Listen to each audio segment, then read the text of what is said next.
Alam niyo Kamoto, first time ko na naman magbibigay ng reaction sa ganitong klaseng video.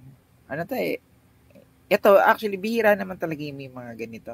Pero kung mapapansin niyo noon, meron din katulad ng ganito na yung footbridge dito sa may bandang EDSA. Hindi ko lang alam kung saan eksakto. Ano yan eh, EDSA ba yun or Commonwealth? Basta alam ko EDSA yun eh.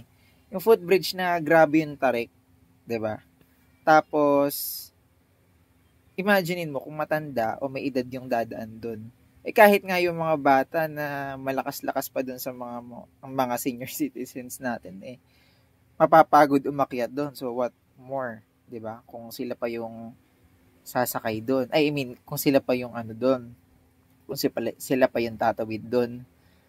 Ang nakakatuwa lang dito kasi tayo, syempre, bilang lahat naman tayo, taxpayer, di ba? Kahit na nasa gobyerno ka, pribado ka, lahat tayo taxpayer.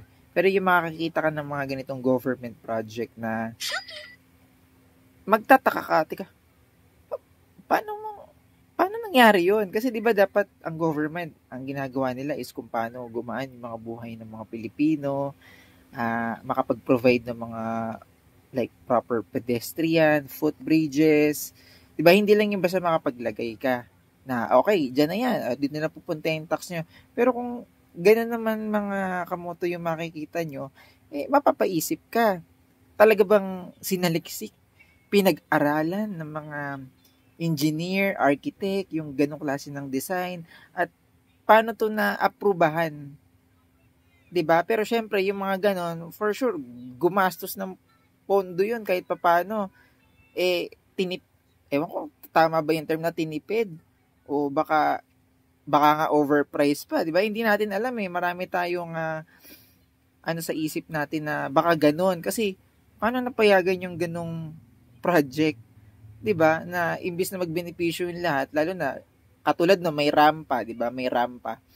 Tapos, PWD yung usually dadaan doon. Kasi kung ano lang, normal naman na tao na nakakapaglakad at wala namang kapansanan na hindi makapaglakad, eh, hagdan yon. So, ewan ko ba eh, kung paano po kaya paano po kaya nakapasa yun. Tapos, hindi siya safe eh. Kasi bakit? Kung PWD ka, tapos syempre wheelchair ka, yung ganong katarik, alanganin yun, baka mamaya eh, bumalentong ka unless meron kang kasama na magtutulak sa'yo. Pero hindi, mahirap pa din mga kamoto, itutulak mo doon, tapos ganong katarik. Diba? Eh, paano pag nangalay yung nagtutulak sa'yo, tapos ang taas-taas na eh, di daos-dos kayo parehas doon. So, one thing pa dito is, paano kapag umulan? Kahit sabihin mong rubberize yung, pag umulan yun, delikado rin yun doon sa nagtutulak, ha? Rubberize yung flooring, kung rubber, ha? Kasi syempre, yung pag nadaanan ng tao yan, matatanggal yung kapit ng pintura niyan. So, talagang hindi pa rin talaga pinag-isipan.